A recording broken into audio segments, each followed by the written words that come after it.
Juventus di hati Kenan Yildiz. Ikatan kuat dengan pelatih dan suporter. Juventus menjadi panggung utama bagi cerita berkembangnya Kenan Yildiz. Pemain berusia 20 tahun itu mengungkapkan kebahagiaannya membela Juventus dan fokus penuh pada kontribusi di lapangan. Sejak tiba di Turin pada 2022, Juventus memberi ruang besar bagi Yildiz untuk tumbuh.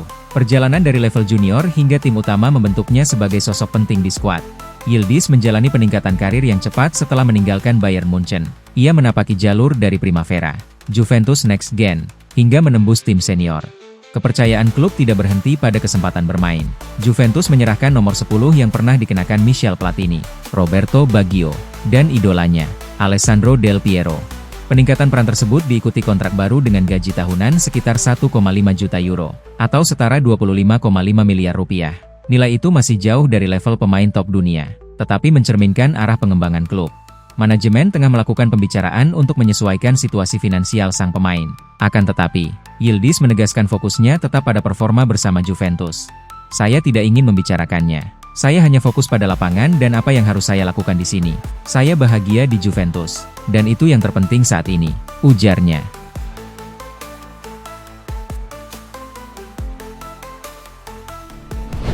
Juventus memang sempat kesulitan menghadapi Benfica.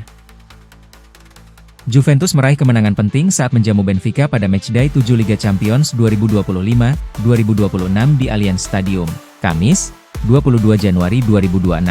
Dua gol di babak kedua memastikan Bianconeri menang 2-0 dan menjaga peluang mereka di kompetisi Eropa. Hasil ini membuat Juventus mengamankan tiket ke babak playoff knockout dengan satu laga tersisa di fase Liga. Tim asuhan Luciano Spalletti bahkan masih membuka peluang finish di 8 besar klasemen. Juventus tampil kurang meyakinkan pada 50 menit awal pertandingan melawan Benfica. Baru di babak kedua, permainan Bianconeri terlihat lebih lepas dan efektif. Gol pembuka dicetak oleh Hepren Thuram sebelum Weston S1 MCHI Pronunciation Kenie memastikan kemenangan lewat gol kedua. Locatelli mengakui perubahan mentalitas menjadi kunci kebangkitan Juventus. Kami bermain lebih baik di babak kedua. Ketika kami lebih bebas secara mental, kami pandai menjaga permainan. Kami harus tetap tenang dan tidak kebobolan, kata Locatelli.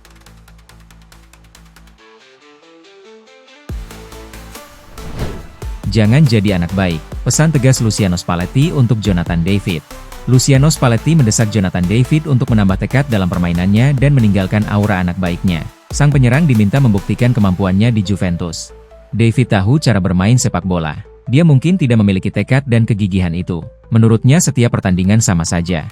Dia memiliki aura anak baik, tetapi mungkin dia membutuhkan lebih banyak pengalaman untuk menjadi lebih bertekad. Disitulah dia harus meningkatkan kemampuannya, kata Luciano Spalletti. David membuang peluang emas saat Juve menghadapi Benfica di Liga Champions pada hari Rabu 21 Januari. Untungnya, kegagalannya mencetak gol pada akhirnya tidak merugikan Bianconeri, yang menang 2-0. David memberikan assist kepada Weston untuk membawa Juve unggul 2 gol. Tetapi Spalletti yakin pemain berusia 26 tahun itu masih kurang tajam. Selain gol, pertandingan adalah kotak yang perlu Anda isi dengan hal-hal lain juga. Jika tidak, lawan akan memaksa Anda untuk berjuang keras dalam bertahan, tambah Spalletti.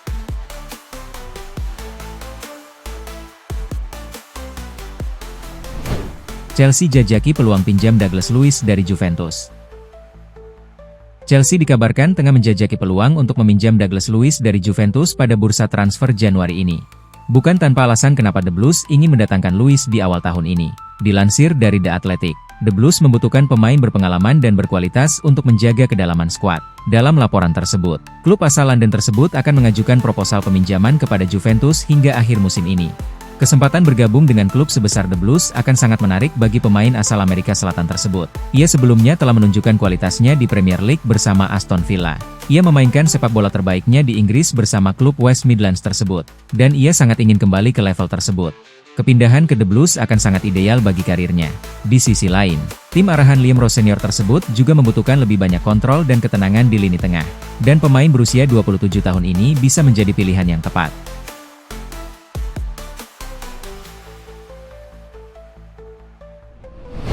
Weston McKennie berlatih terpisah jelang Juventus lawan Napoli. Weston harus berlatih secara terpisah ketimbang rekan-rekan setimnya di Juventus menjelang duel kontra Napoli pada akhir pekan ini. Namun, tidak ada kecemasan untuknya. Sang gelandang serbabisa asal Amerika Serikat dilaporkan menjalani sesi pemulihan setelah kemenangan atas Benfica, sebagaimana dilaporkan oleh Il Bianconero. Namun demikian, Media Italia itu menggarisbawahi bahwa Weston tidak mengalami masalah kebugaran apapun karena pertandingan tersebut. Kehadiran S1 MCHE Pronunciation Kenie untuk duel kontra Partenopei tidak akan diragukan, sebagaimana dilaporkan oleh Il Bianconero. Jika memang tersedia, maka Weston tetap diharapkan bermain dalam pertandingan penting ini.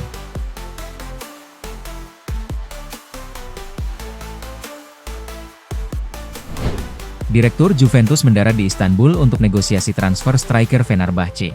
Juventus bergerak aktif di bursa transfer musim dingin dengan mengirim perwakilan penting ke Turki. Klub asal Turin itu mencari solusi cepat di lini depan pada Januari.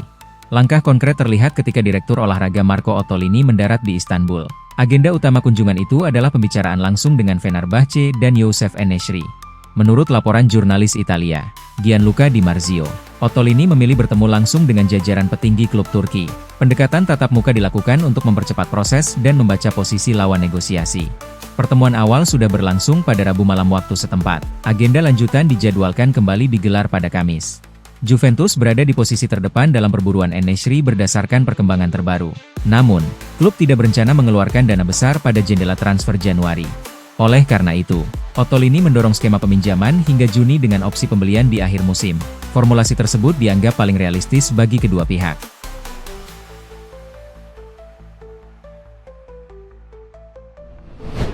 Juventus abaikan Chiesa, alihkan fokus ke Maldini. Ini alasannya. Juventus kembali mengatur ulang rencana transfer mereka. Klub asal Turin itu memutuskan menghentikan upaya memulangkan Federico Chiesa dan mengalihkan fokus ke Daniel Maldini. Keputusan tersebut muncul setelah proses negosiasi dengan Liverpool tidak menunjukkan kemajuan berarti.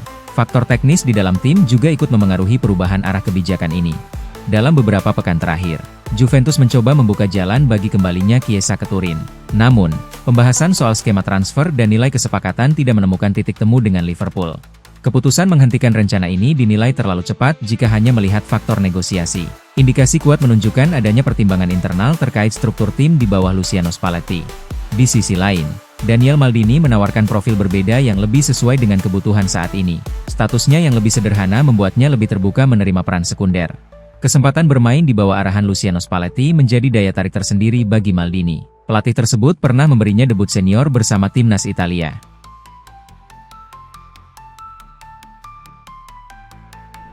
Cristiano Ronaldo menang telak di meja hijau, Juventus harus bayar 165 miliar rupiah. Mega bintang sepak bola Portugal, Cristiano Ronaldo, menjadi pusat perhatian. Kali ini bukan karena gol atau rekor, namun karena kemenangan besar di ranah hukum. Mantan mesin gol andalan Juventus itu dipastikan memenangkan kasus sengketa gaji. Nilainya tidak kecil, total mencapai 9,8 juta euro atau sekitar 165 miliar rupiah. Putusan ini mengakhiri konflik panjang antara Ronaldo dan Juventus.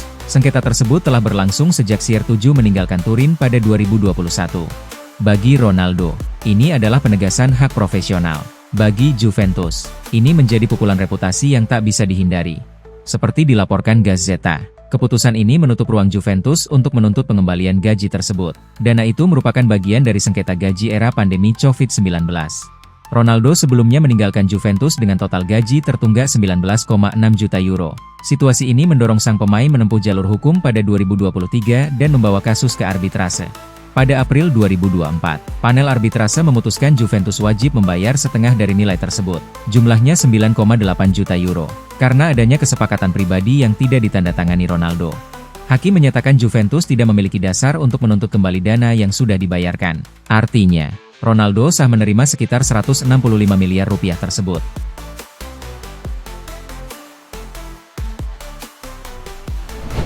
Aston Villa kepincut Pierre Kalulu. Banderol Juventus jadi tantangan. Aston Villa dikabarkan sedang mengamati peluang untuk mendatangkan bek Juventus, Pierre Kalulu. Bek asal Prancis berusia 25 tahun ini sedang menikmati performa terbaiknya sejak tiba di Italia. Dan Juve kabarnya meminta 30 juta euro untuk melepas pemain serba bisa tersebut. Kalulu bukan hanya bisa bermain sebagai bek tengah, tapi juga nyaman sebagai bek kanan maupun gelandang kanan. Membuatnya menjadi incaran klub-klub Premier League yang mencari fleksibilitas di lini belakang. Menurut laporan Calcio Mercato, selain Aston Villa, Manchester United dan Tottenham juga tertarik. Namun semua minat ini kemungkinan besar mengarah ke bursa transfer musim panas, bukan Januari ini. Aston Villa, Tottenham, dan Manchester United sama-sama menaruh perhatian pada Pierre Kalulu menjelang musim depan, jika Juventus ingin melepasnya. Tawaran sekitar 30 juta euro dibutuhkan. Jumlah ini jelas bisa dijangkau klub-klub Premier League, dan transfer ini memungkinkan Juventus meraih keuntungan finansial yang signifikan, tulis Calcio Mercato. Keputusan Juventus juga akan dipengaruhi oleh posisi klub di klasemen Serie A. Jika gagal lolos ke Liga Champions musim depan, Bianconeri kemungkinan harus melepas beberapa pemain kunci untuk menyeimbangkan keuangan.